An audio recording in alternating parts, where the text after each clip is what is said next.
Hello, everyone, and welcome to Pilots on the Fly. I'm Pilot Bob Dallas. No, I'm not an actual airline pilot, but I am a huge aviation enthusiast. And sharing the duties tonight as a co-host on the show, he's actually an enthusiast himself, and he is a actual airline pilot. He flies a 767, a Boeing for a cargo airline. Captain Cartwright, welcome back. Hi, Bob. Thanks. Glad to be back. You know, you had such a great time the last time you were on the show. Word has it that you want to stick around for the next 100 years. Something like that. You know what? I'm going to tell you something. I don't have any problem at all with that because I'm in. I'm game. Yeah, definitely. I love the show, and I'm glad you're such an aviation enthusiast because I love sharing aviation, and that's what I'm all about. Well, this is a lot of fun because when you get two aviation enthusiasts with an actual pilot who's got the knowledge, well, that creates, a lot of interesting content and it becomes very entertaining. So for you folks out there, before I go any further, I want to give a shout out to the folks tuning in who are on TikTok right now, on Facebook, on LinkedIn, and also on YouTube. Thanks, guys, for tuning in to what's going to be another great show. So we got Esther who's tuned in. Thank you so much, Esther, for being here. And I'm sure Esther's going to have a question or two for you, James. So, get ready for that. Pilots are seen as certain people who just like, this is what this perception is. But of course, it's wrong. People think that all a pilot's going to do is bring an airplane up to cruising altitude. And once it's at cruising altitude, sits back, relaxes, and that's it. All he's got to do is land the plane, but that's not the case. There's a lot going on, right?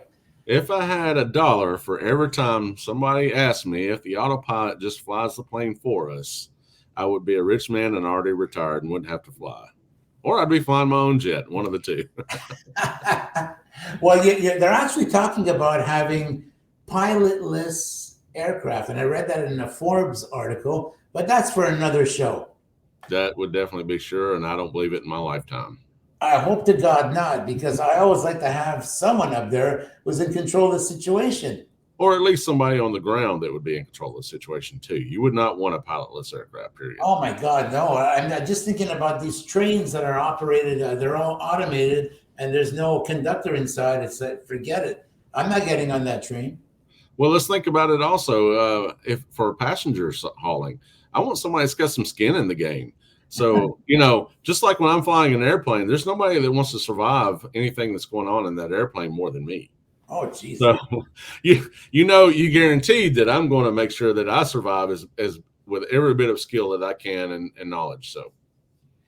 So, like we were saying, it gets busy up there. You have a lot of work to do. And sometimes it gets a little bit busier because there are certain circumstances like weather. And you were in a situation where you had to divert to another airport. So tell us about the incident where you actually got to experience, folks, you heard it here first, snow in Hollywood. Talk to us about that incident. Yeah, I was actually flying a flight to LAX. I was flying the Western Seaboard up and down north and south, carrying cargo between a couple different airports. And trying to get into LAX in the middle of the night one night, and there was a set of storms coming through, and the storms produce quite a different, as fronts come through, can be very turbulent and cause a lot of issues. And typically that's when a warm front and a cold front comes together, and on the tail end of this one was a cold front, and I had to divert due to what's called wind shear.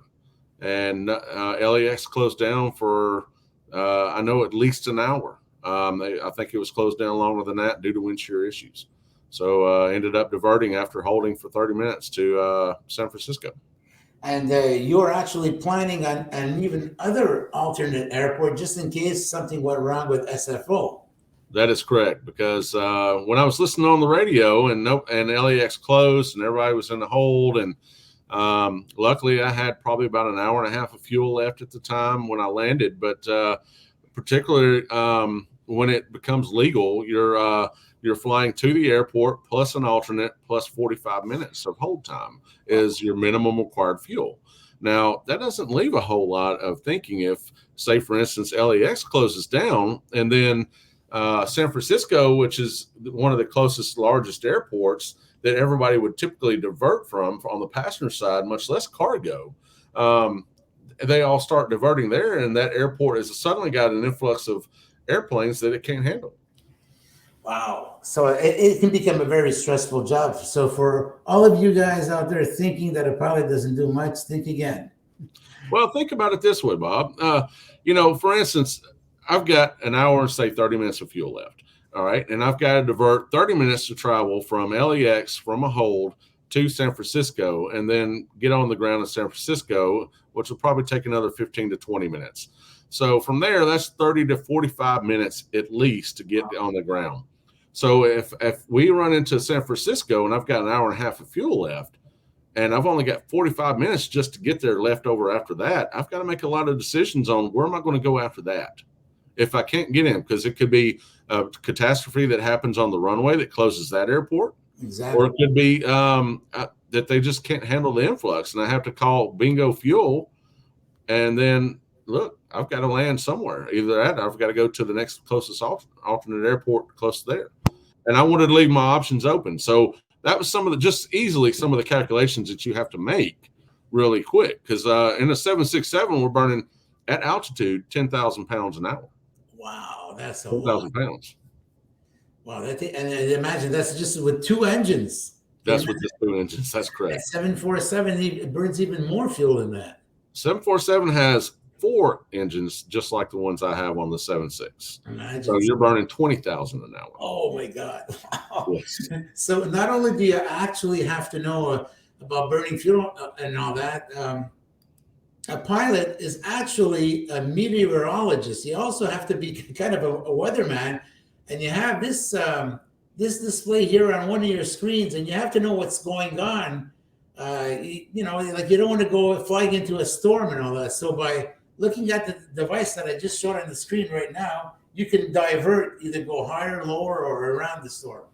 Well, that gives us an idea of what it looks like in front of us from basically 45 degrees each way. And as you saw on that picture, the red and the yellow you want to avoid. The green, not so much. And sometimes we'll have to pick between those red and yellow areas to try to fly in between them. And ATC, we use all available resources. ATC on the ground that we're talking to on the radio also has a ground radar, but they don't necessarily know how high these storms are. So some storms typically could be 30, 40,000 feet. If they've got a real high build, they could be up to 40-something thousand feet, which could be higher than I fly. But typically they're around 20 to 30,000 feet at most. So, and to help you know exactly to get the input on that screen and all that, this is the nose of the plane, folks, when it's opened up for, this is an Airbus A330. It's a 300 series. And you got this thing right here, which would be the weather radar. So Haas, elaborate on that for us.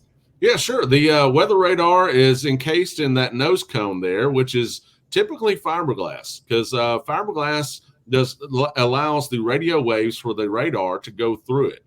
Now, carbon fiber or metal, it would not allow them to go through. So they typically make the radomes out of fiberglass so that those radio waves that are trying to bounce off of those clouds that you need to get through will bounce through the fiberglass, but won't go through some other materials. So, but that also is what paints that picture for us so that we can see where we're going, especially in the dark. Because when we're flying cargo, you can't see at night. And it may be just pitch black out there, and we could fly right into a storm.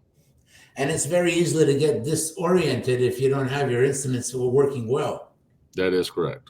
Because we can get into this on another occasion, but there was actually some mud wasps who blocked the pitot tubes on a 757, and actually caused the plane to crash, unfortunately. Yeah, and we have procedures for that in the cockpit called airspeed unreliable. So that's a quick checklist that we actually run through to be able to make sure that we have enough airspeed to keep the aircraft in the sky.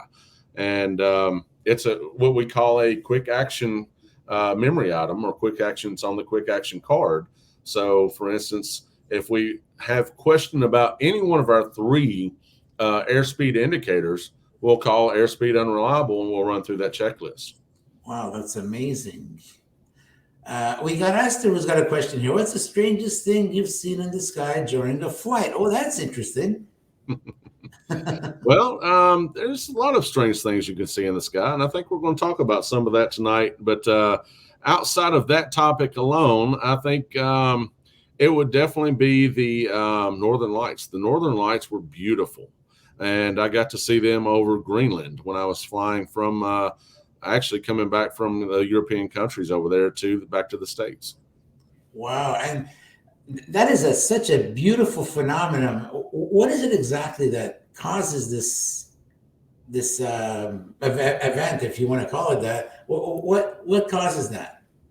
Well, I wish I'd have been prepared to talk about that, but it's kind of a mystery for me. It's I know they talk about a lot of different things on how the lights kind of can reflect off of the earth and bounce and stuff like that. Realistically, it is, when you see it, it is nothing but heavenly joy to be able to see that, especially from the air. Now, I've got a lot of friends that have seen it from the ground, but I've seen it from the air myself and actually flown through it, and it's a whole different picture. Wow, that is something that one day I would love to experience.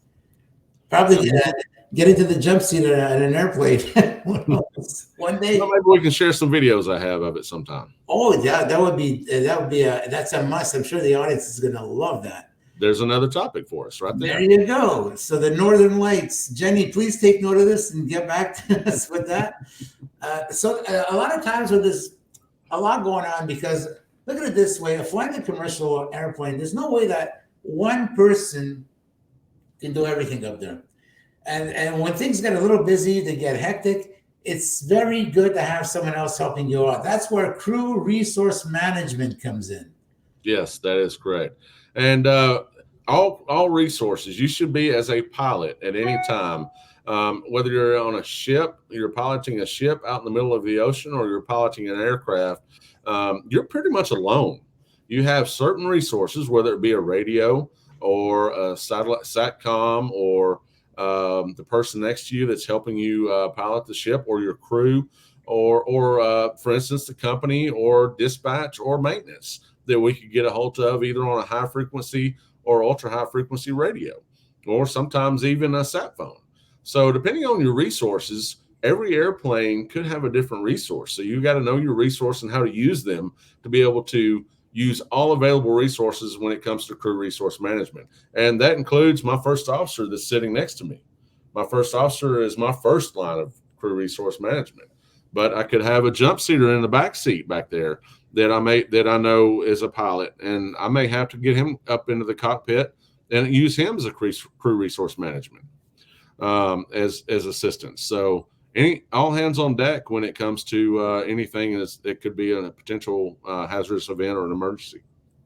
Speaking of strange things that you can see in the sky, UFO sightings. There's a lot of pilots out there who are afraid to come out and admit that they actually saw a UFO.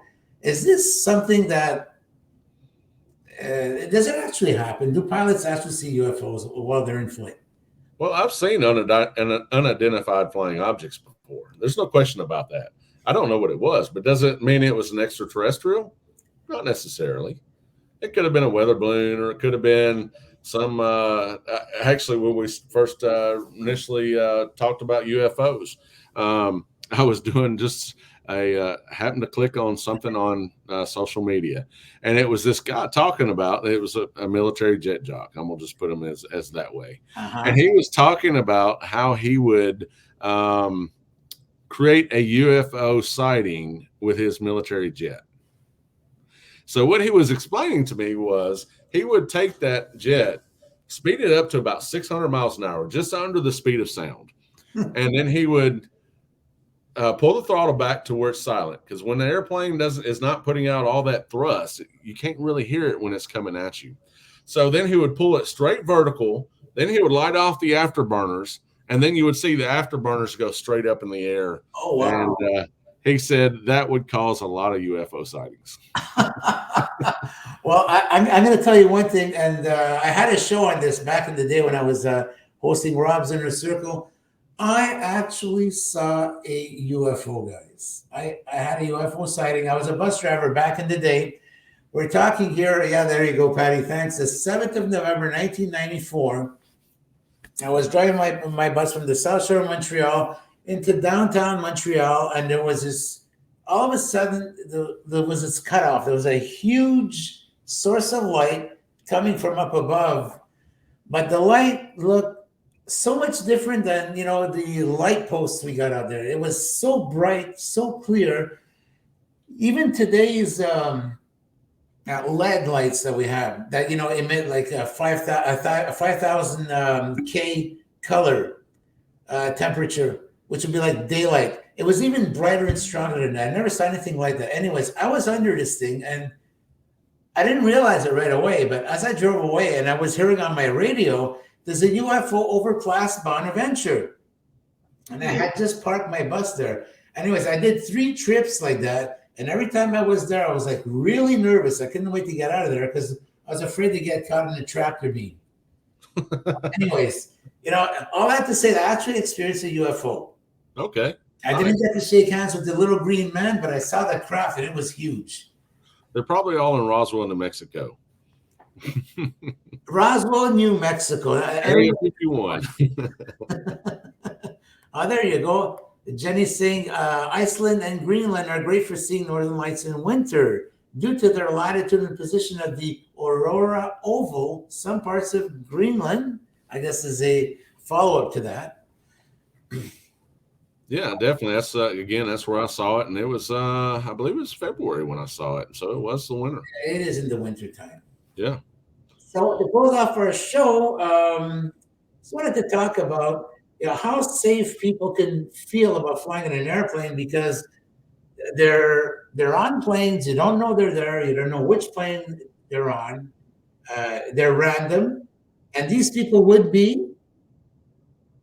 Oh, well, those people would be through a program of what we put together after 9/11, and air marshals would be the program that they would fall under. And that was initiated due to 9/11 because of the attacks that happened there. Now, the funny thing of it is, I just happened to look today, and the TSA is hiring air marshals from the 1st to the 20. I think it was the 29th.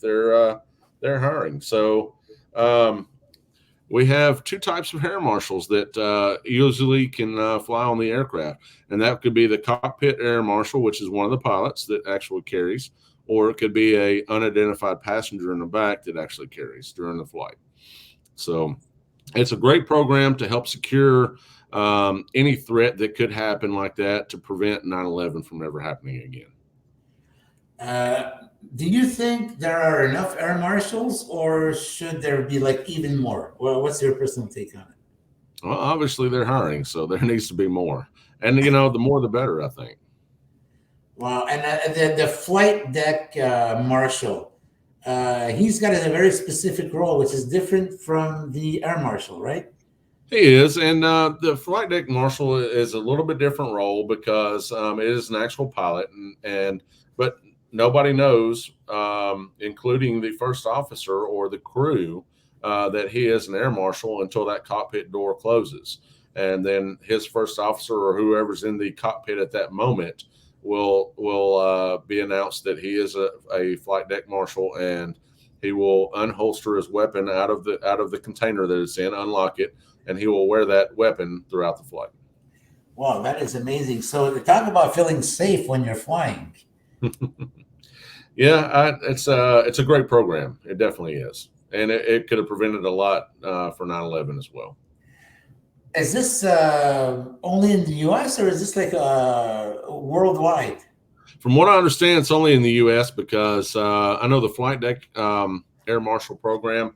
I looked into becoming one myself, and you can only carry your weapon while you're in the United States. If you're going out of the country, whether even Canada or Mexico, you have to put the weapon up and you can't carry it with you on that flight.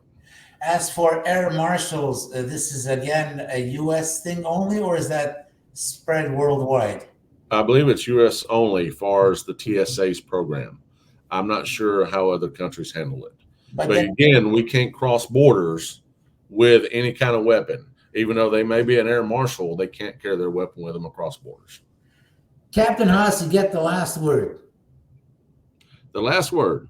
Yeah, but closing off the show, but time, if pardon the pun, time flies.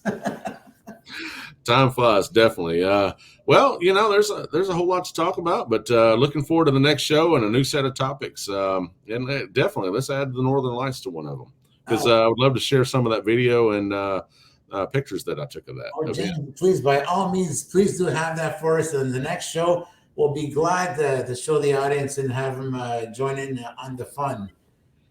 Yeah, and there's actually another occurrence that I would like to share too, and it's definitely a phenomena that happens to the aircraft when you go through some thunderstorms. Oh, but I will definitely share some stuff with it too during that show as well. So you're talking about strange things and scientific things. It's fun to look at. We'll show that as well. Wow, guys! So you have something to look forward to. We have another great show coming up. Definitely. I'd like to give a special thanks to Patty Saragosa for her skills as the techie here on the show. A big thank you to Jenny Duhane, who produced the show. Thank you so much.